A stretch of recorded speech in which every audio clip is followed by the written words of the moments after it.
Hello guys, अस्सलाम वालेकुम। मैं माছ কাটিম এতিয়া। মাছটো বনাইছে ডাঙৰ মাছ। ইফালে মই লাওবিলাক কাটি আছোঁ। লাওৰ বাকলি দি কিবা বনাম, ভাজি বনাম। ইফালে মোৰ লাও কাটা হৈ আছে, চাই লওক। ভিডিঅ' বনাব ইচ্ছা নাযায়, তাকো বনাই আছোঁ। কি কৰিম আৰু, এনেই দি আছোঁ। আৰু আপোনালোকে যদি ভাল লাগিলে লাইক কমেণ্ট শ্বেয়াৰ কৰিব। মোৰ লাও কাটা অলৰেডি হৈয়ে গ'ল। চাওক, ইফালে মই লাওৰ বাকলিকেইটা ভাজি বনাম ৰেডি কৰি আছোঁ।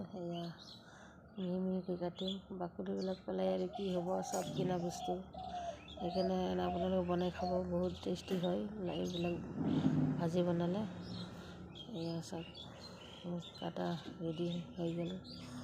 এইফালে আপোনালোকে বনাই খাবচোন, বহুত টেষ্টি হয়, বহুত টেষ্টি হয়। কিনা বস্তু পেলাই দি কি লাভ আছে। ইফালে মোৰ কাটা হৈ গ'ল, ৰেডি হৈ গ'ল। ইফালে মাছৰ চব্জি ৰেডি ফাইনেল। ইফালে মোৰ